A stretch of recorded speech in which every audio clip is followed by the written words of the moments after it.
ہماری خداوند یسوع کی انجیل مقدس لوکا کے مطابق اس کا 15واں باب پہلی 3 اور 11 سے 32 آیات تک۔ اس وقت جب محصل اور گنہگار یسوع کے پاس آئے تھے تاکہ اس کی سنیں، اور فریسی اور فقیہیوں کہتے ہوئے اعتراض کرتے تھے کہ یہ گنہگاروں سے ملتا اور ان کے ساتھ کھانا کھاتا ہے، تب اس نے ان سے یہ تمثیل کہی کہ کسی شخص کے 2 بیٹے تھے۔ ان میں سے چھوٹے نے باپ سے کہا، اے باپ، مال کا وہ حصہ جو مجھے آتا ہے مجھے دے۔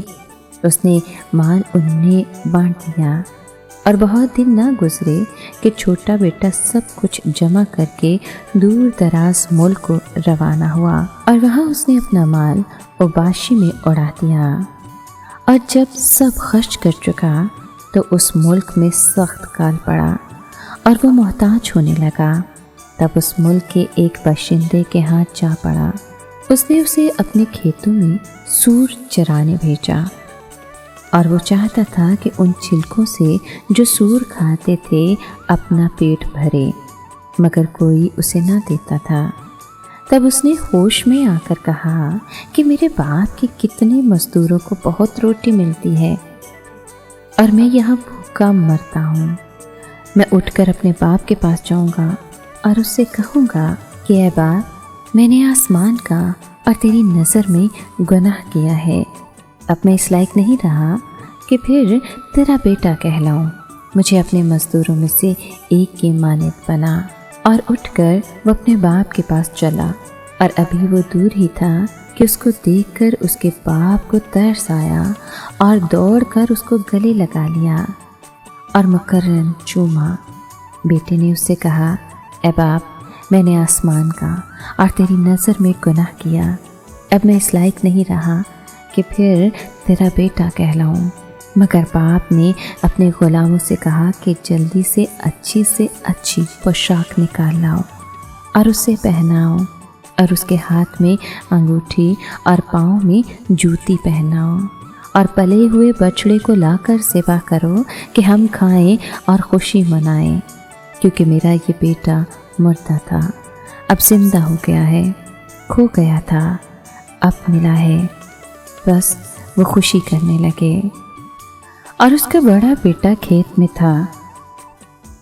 جب وہ گھر کے نزدیک آیا تو راگ اور ناچ کی آواز سنی۔ تب ایک غلام کو بلا کر پوچھا کہ یہ کیا ہے؟ اس نے اس سے کہا، تیرا بھائی آیا ہے اور تیرے باپ نے پلا ہوا بچڑا ذبح کیا ہے، اس لیے کہ اسے صحیح سلامت پایا۔ اس نے خفا ہو کر نہ چاہا کہ اندر جائے، مگر اس کا باپ باہر آ کر اسے منانے لگا۔ اس نے جواب میں اپنے باپ سے کہا، دیکھ، اتنے برسوں سے میں تیری خدمت کرتا رہا اور کبھی تیرے حکم کے خلاف نہ چلا، مگر تو نے کبھی ایک بکری کا بچہ بھی مجھے نہ دیا کہ میں اپنے دوستوں کے ساتھ خوشی مناؤں۔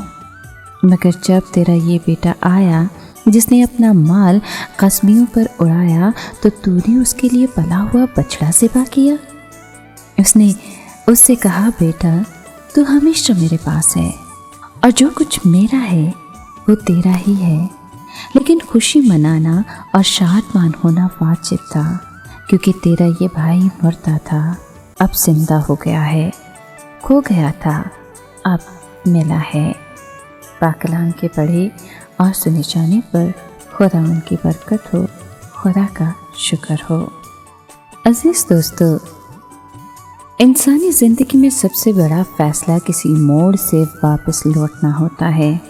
پچھتاوا کسی کیے ہوئے کام کے تجزیے کے بعد وجود میں آتا ہے، جس سے انسان یہ فیصلہ کر پاتا ہے کہ اسے اب وہیں واپس جانا ہے جہاں سے وہ آیا ہے۔ مصرف بیٹے کا بھی حال کچھ ایسا ہی تھا کہ وہ بار بار اپنے گناہوں سے پچھتا کر یہ فیصلہ کر پایا کہ اس کا باپ اسے معاف کر دے گا، اور اس کے پچھتاوے میں ایک امید پیدا ہوئی جس نے اسے معافی مانگنے اور آئندہ گناہ نہ کرنے کی ہدایت کی۔ آج بھی دنیا میں ایسے بہت سے باپ ہیں جو اپنی عادت کے تحت معاف کرنے کے لیے تیار ہیں، اور ایسے بہت سے بیٹے ہیں جو عادتاً گناہ کرتے، پچھتاتے اور معافی مانگتے ہیں۔ شاید ان کی زندگی میں کبھی ایسا وقت آ جاتا ہے جب وہ یہ فیصلہ کرتے ہیں کہ اس کے بعد وہ کبھی گناہ نہ کریں گے۔ لہٰذا پچھتاوے کے بعد معافی کا فیصلہ انسانی زندگی کی تجدید کا باعث بنتا ہے۔ اے معاف کرنے والے خدا، میں آج اپنے گناہوں پر پچھتا کر تجھ سے معافی مانگتی ہوں۔ آئندہ نہ گناہ کرنے کا ارادہ رکھتی ہوں۔ اپنے پاک فضل کی مدد سے مجھے ایسا کرنے کی توفیق عطا کر۔ آمین۔